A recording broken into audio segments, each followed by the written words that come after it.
What if I told you that during World War II, there existed a facility where doctors froze 3-day-old babies to death just to time how long it took? Where pregnant women were cut open alive without anesthesia while begging for their children's lives? Where human beings were slowly mummified under industrial fans, their bodies shrinking to 1/5 normal weight as they died of dehydration over weeks? This isn't fiction. Between 1936 and 1945 in Japanese-occupied Manchuria, a complex larger than Auschwitz operated in complete secrecy. Here, over 3,000 researchers conducted the most extensive program of human experimentation in recorded history. Conservative estimates put the death toll at 200,000 souls. Others suggest it reached 580,000 men, women, and children, all tortured to death in the name of biological warfare research. Yet, unlike Nazi war criminals who faced justice at Nuremberg, the architects of these atrocities walked free, protected by a secret deal with the United States government. This is the story of Unit 731, Japan's most closely guarded secret that remained buried for 50 years. Unit 731 wasn't just a single facility, it was the headquarters of a vast network spanning occupied Asia. At its peak, this biological weapons program employed over 20,000 personnel across 26 known facilities. The main complex in Pingfang covered 6 square kilometers and contained over 150 buildings, including specialized laboratories, factories for mass-producing biological agents, and prisons designed to hold hundreds of victims simultaneously. The unit's official name was the Epidemic Prevention and Water Purification Department of the Kwantung Army. But this benign title masked the most systematic program of biological warfare development ever undertaken. Led by Lieutenant General Shiro Ishii, Unit 731 received virtually unlimited funding from the Japanese government, an annual budget of 10 million yen, equivalent to roughly $86 million today. What makes this story even more disturbing is how it was buried. When Japan surrendered, American forces struck a deal with Unit 731's leadership, granting them immunity from prosecution in exchange for their research data. The information proved worthless, but the deal allowed mass murderers to escape justice and live comfortable lives in post-war Japan. This video contains graphic descriptions of human experimentation, torture, and mass murder that some viewers may find extremely disturbing. This is World War IIpedia, your source for the untold stories of World War II. The Making of a Monster, Shiro Ishii's Rise. The story begins with a brilliant but twisted mind. Shiro Ishii was born in 1892 to a wealthy landowner family in Chiba Prefecture, Japan. From an early age, he displayed exceptional intelligence alongside disturbing personality traits, arrogance, ruthlessness, and a complete lack of empathy for human suffering. After graduating from Kyoto Imperial University's medical school in 1920, Ishii specialized in microbiology and quickly rose through the ranks of the Imperial Japanese Army's Medical Corps. In 1925, the world signed the Geneva Protocol, prohibiting the use of biological and chemical weapons in warfare. While civilized nations viewed this as moral progress, Ishii saw opportunity. His twisted logic was simple. If something was dangerous enough to be banned by international treaty, it must be incredibly effective as a weapon. He began lobbying military leadership to establish a biological weapons program, arguing that bacteria and gas were far more cost-effective than maintaining massive conventional forces. What made Ishii particularly dangerous was his ability to corrupt others. He didn't recruit sadists or criminals. He targeted Japan's brightest medical minds from the most prestigious universities. He offered generous salaries, state-of-the-art equipment, luxurious living conditions, and the promise of groundbreaking research that would advance both science and the emperor's cause. Those who refused were branded hikokumin, traitors to the nation. Standing before his assembled team of physicians, Ishii delivered a speech that would haunt history. A doctor's God-given mission is to challenge all varieties of disease-causing microorganisms, to block all roads of intrusion into the human body, to annihilate all foreign matter resident in our bodies, and to devise the most expeditious treatment possible. However, the research we are now about to embark on is the complete opposite of these principles. and may cause us some anguish as doctors. We pursue this research for the double medical thrill, as a scientist probing to discover the truth in natural science, and as a military person to build a powerful military weapon against the enemy. The Manchurian opportunity. The perfect opportunity for Ishii's vision came with Japan's invasion of Manchuria. On September 18, 1931, Japanese forces staged the Mukden Incident, a false flag operation, where they bombed their own railway line and blamed Chinese forces. This manufactured crisis provided the pretext for a complete takeover of Manchuria, creating the puppet state of Manchukuo under Japanese control. Manchuria offered everything Ishii needed for his biological weapons program. It was geographically separated from Japan proper, providing security and deniability. It was populated primarily by Chinese civilians, whom the Japanese viewed as racially inferior and expendable. It was under complete military control, meaning Ishii could operate without civilian oversight or international scrutiny. Finally, it provided an unlimited supply of human test subjects through the local population. Zhongma Fortress, the first laboratory of death.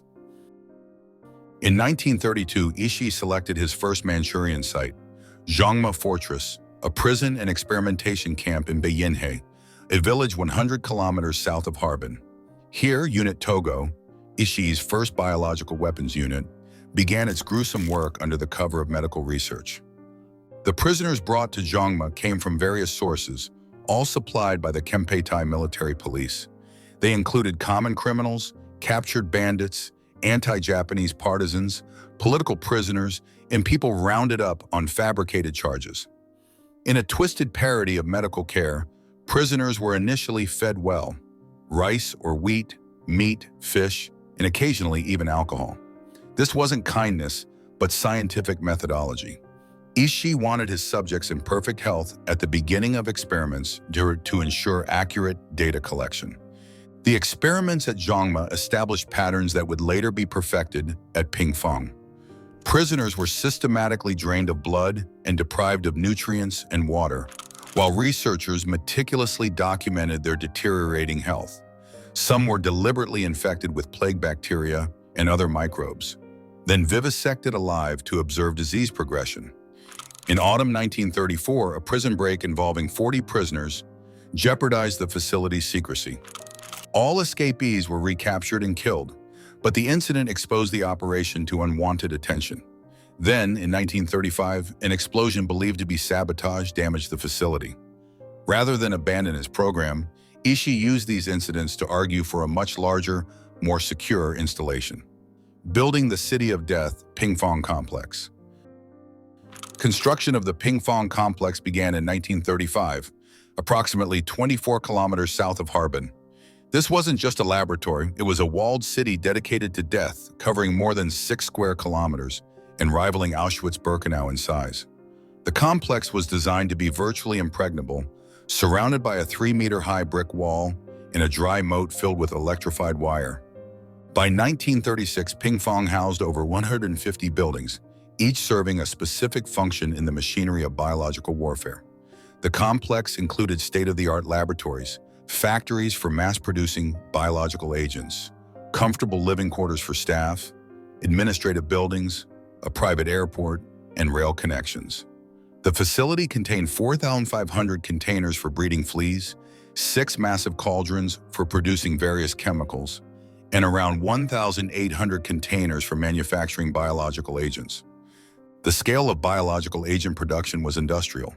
The facility could produce approximately 30 kilograms of bubonic plague bacteria in just a few days. Monthly production capacity included 300 kilograms of plague bacteria, 500-700 kilograms of anthrax, 800-900 kilograms of typhoid, and 1,000 kilograms of cholera. To explain the complex to local residents, the Japanese claimed it was a lumber mill. This cover story became the source of a sick joke among researchers, who began referring to their human test subjects as maruta, logs to be processed. The term wasn't just casual racism, but systematic dehumanization designed to make the unthinkable seem routine. Hidden within the administrative building were 2 inner prisons, Building 7 for men and Building 8 for women and children. These weren't ordinary detention facilities, but specially designed chambers of horror. Each prison could hold up to 400 people simultaneously, with cells featuring wooden floors, squat toilets, and deliberately small windows. The buildings were surrounded by cast iron doors and required special permits and ID passes with photographs to enter. The network expands, sister units across Asia. Unit 731 was just the flagship of a vast network of biological warfare facilities. Following Japan's full-scale invasion of China in 1937, sister units were established in major Chinese cities. Unit 1644 in Nanjing focused on biological weapons deployment in urban environments. Unit 1855 in Beijing specialized in airborne pathogen dispersal. Unit 8604 in Guangzhou developed tropical disease weapons. Unit 100 in Changchun concentrated on animal diseases that could destroy enemy food supplies. At its peak in 1939, this network employed over 10,000 personnel across 26 known facilities. All units were coordinated through Ishii's Epidemic Prevention Research Laboratory, creating a systematic program of biological warfare unprecedented in human history. The Human Laboratory, Victim Selection and Processing. The Kempeitai Military Police, under the command of future Prime Minister Hideki Tojo from 1935 to 1937, were responsible for supplying Unit 731 with human test subjects. Black vans nicknamed Voronki, ravens, prowled occupied territories, their very appearance striking fear into local populations. The Kempeitai targeted various groups: common criminals, captured, bandits, anti-Japanese partisans, political prisoners, homeless individuals, mentally disabled people, and anyone rounded up on fabricated charges. While the majority of victims were Chinese, the prisoner population was ethnically diverse. Significant numbers of Russians, Mongolians, and Koreans were also used as test subjects. There are documented cases of European, American, Indian, Australian, and New Zealand prisoners of war being sent to Unit 731 facilities. Victims were transported to Unit 731 at night in specially modified black vehicles, with ventilation holes but no windows. Once in the inner prison, technicians would take comprehensive medical data, blood samples, stool samples, kidney function tests, and other physical measurements. This wasn't medical care, but quality control, ensuring that test subjects were in optimal health before experimentation began. Upon acceptance into the experimental program, prisoners lost their names and identities, receiving only 3-digit numbers that they retained until death.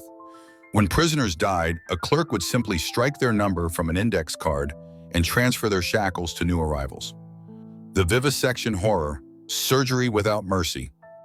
The centerpiece of Unit 731's research program was live human vivisection, surgical procedures performed on conscious prisoners without anesthesia. A former Unit 731 medical assistant provided chilling testimony to the New York Times about his first vivisection of a plague-infected prisoner. The fellow knew that it was over for him, and so he didn't struggle when they led him into the room and tied him down. But when I picked up the scalpel, that's when he began screaming. I cut him open from the chest to the stomach, and he screamed terribly, and his face was all twisted in agony. To minimize disruption, surgeons routinely stuffed rags or medical gauze into prisoners' mouths before beginning procedures. Thousands of men, women, and children were dissected alive, their organs removed while their hearts still beat. Former Unit 731 member Okawa Fukumatsu admitted to vivisecting a pregnant woman. Another doctor testified about a woman who awoke during her procedure and pleaded, "It's all right to kill me, but please spare my child's life." Her plea was ignored. No children born in Unit 731 survived. Experiments beyond human comprehension. Army engineer Hisato Yoshimura conducted extensive frostbite experiments that earned him the nickname Scientific Devil among military personnel. Prisoners were taken outside in temperatures 40 to 50 degrees below zero, their limbs dipped in water of varying temperatures, then left to freeze. Once frozen solid, Yoshimura would strike the affected limbs with a stick, noting they emitted a sound resembling that which a board gives when struck. Some of the most horrific experiments involved slowly mummifying prisoners alive through total dehydration. Victims were placed under hot, dry fans and forced to sweat themselves to death over days or weeks. At death, the corpses weighed only 1/5 of normal body weight. Prisoners were locked in low-pressure chambers until their eyes literally popped from their sockets. Others were placed in centrifuges and spun to death. Some were hung upside down until they choked to death, while researchers timed the process. Chemical Weapons Testing Program. Unit 731 maintained a dedicated building for gas experiments, testing various chemical agents on prisoners in controlled conditions. A former Army major provided anonymous testimony. A glass-walled chamber about 3 meters square and 2 meters high was used. Inside, a Chinese man was blindfolded with his hands tied around a post. The gas was atomsite, and as it filled the chamber, the man went into violent coughing convulsions and began suffering excruciating pain. Biological warfare deployment.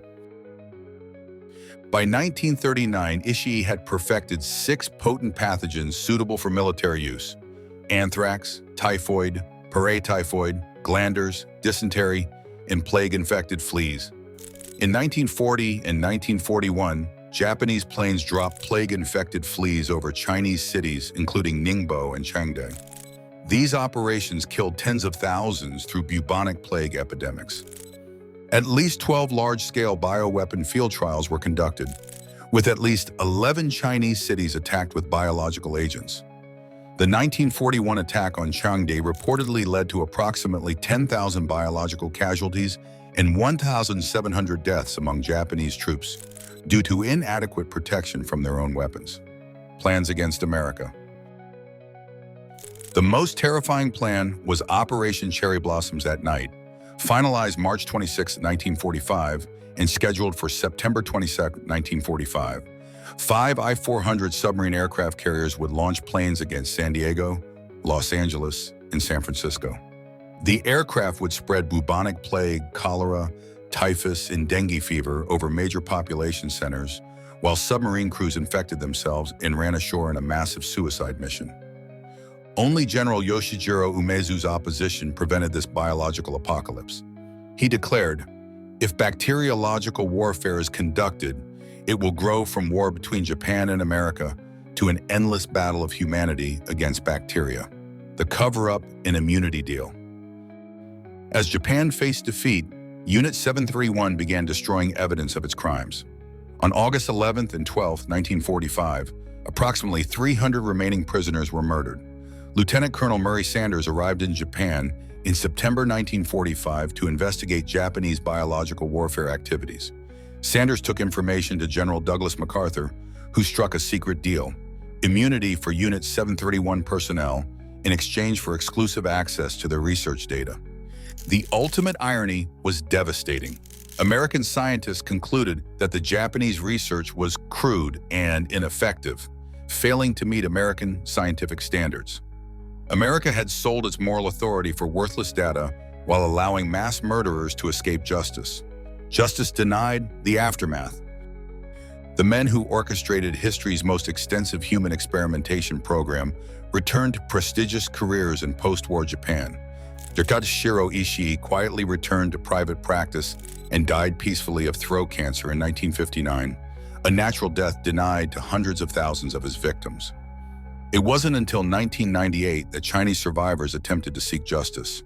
In August 2002, Tokyo District Court Judge Koji Iwata made the first official recognition that Unit 731 had engaged in biological warfare, but rejected compensation claims. The continuing cover-up. Both American and Japanese governments continue withholding Unit 731 documents. During the COVID-19 pandemic, some scientists called for releasing this data to help with pandemic control, but both governments refused. The information remains classified, protecting the reputations of institutions that enabled these crimes. Unit 731's legacy is clear: a useless, sadistic program that accomplished nothing militarily for Japan and provided worthless data to the United States. The only achievement was demonstrating how easily educated professionals can abandon basic human decency when given official sanction and financial incentives. If you found this information valuable, subscribe to WW2pedia for more forgotten stories from World War II. Hit the notification bell and share this video. These events happened, they were covered up, and they deserve to be known. And remember, those who forget history are doomed to repeat it.